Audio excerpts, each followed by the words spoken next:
Welcome to Penrose Learning, where we make understanding easy. You're signed in and ready. Start by opening Facebook settings and navigating to blocking so you can confirm you haven't already blocked the person.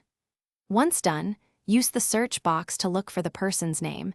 If no profile appears, that's your first clue. Make sure to note if the profile appears for a mutual friend or another account. This comparison tells you whether they removed you or actually blocked you.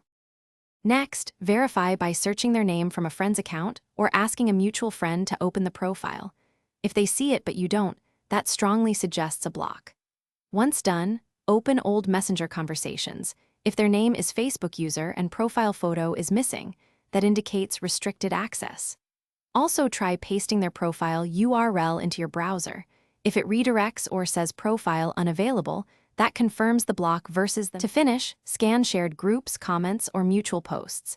If their interactions vanish only for you, that's another sign.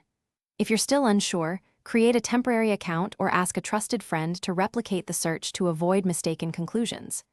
If things look inconsistent, clear your browser or app cache, log out and back in, and update the app. These steps remove display glitches and make sure you're not misreading a technical issue as a block. Thanks for watching. If this was helpful, leave a like and consider subscribing. See you next time.